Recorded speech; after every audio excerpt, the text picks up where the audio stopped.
Good morning! Samahan niyo kami sa aming biyahe papuntang Niagara Falls with my cousin and Irvin who traveled from Manila to Philippines to celebrate his birthday.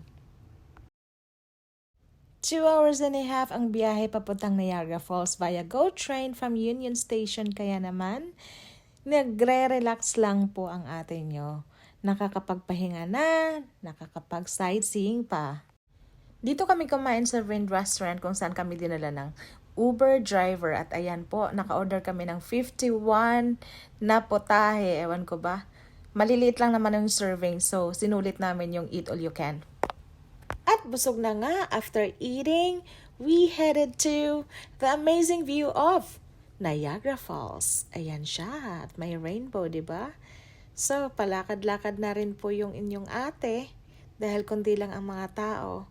O diba, akala nyo walang problema at walang utang sa gobyerno. So ganyan lang dapat. Mag-relax kapag rest day.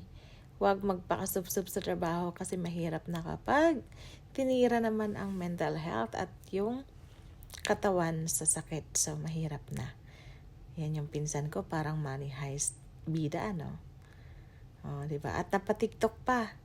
Dancer nga pala. So, yung hinamon ko, 1 beses ko lang tinuruan. Natuto agad. Magaling eh. Ako lang pala yung hindi. So, ayan yung pictures namin. Sana ma-enjoy nyo. Yan lamang po.